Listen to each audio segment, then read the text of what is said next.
Victor left, he knew that I loved him, and that's a good feeling. I feel, wow, it's hard, and I miss him. He was the best thing that ever happened to me, and that's very difficult.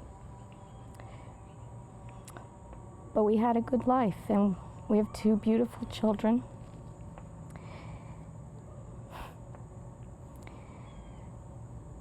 And you just have to keep on going on, and then what you do is you try to do good and positive things. And I know I'll make it, and I know I'll meet him someday, and I'm going to yell at him for leaving so quickly.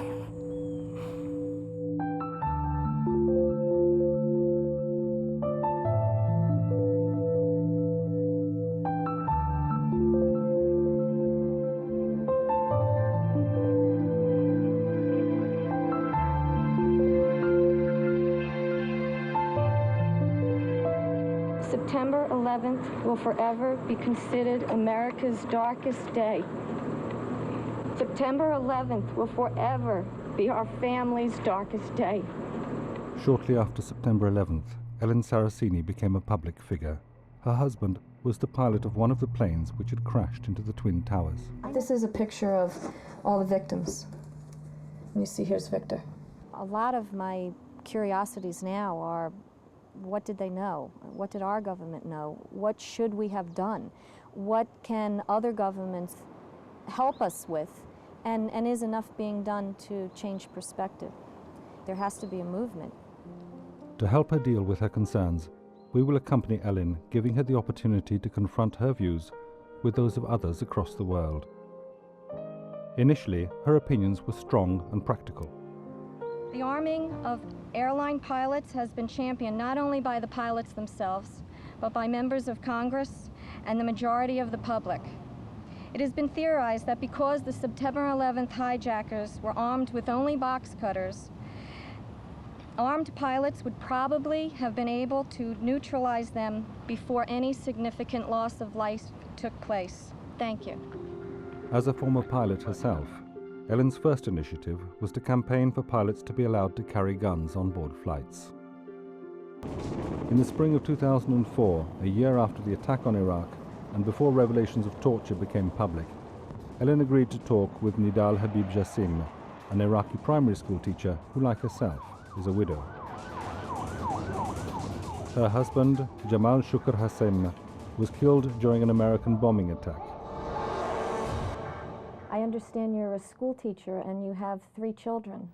How are your children reacting to what is going on around them? I understand that they've gone through war for all of their lives, but what about now? They're living in terror. My daughter can't go into her room alone, and she's not easily frightened, but she saw so many bombings, and she saw the death of her father. All this has affected her psychology. Even her schoolwork has reflected this. Last year she was better than this year. Nidal, what is the reason that you understand why the Americans went there? I don't know. I don't know. Terrorism has reached very far and wide, and someone has to stop the killings.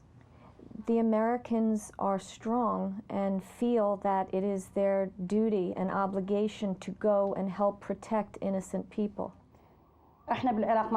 We don't have terrorism in Iraq. If there is terrorism in Iraq, it has entered with the Americans into Iraq. We are resisting. We are defending ourselves. Our boys were killed. Our homes were destroyed. Our family have been separated. Children became orphans. Wives are now widows. Terrorism is not within us. It is not in Iraq.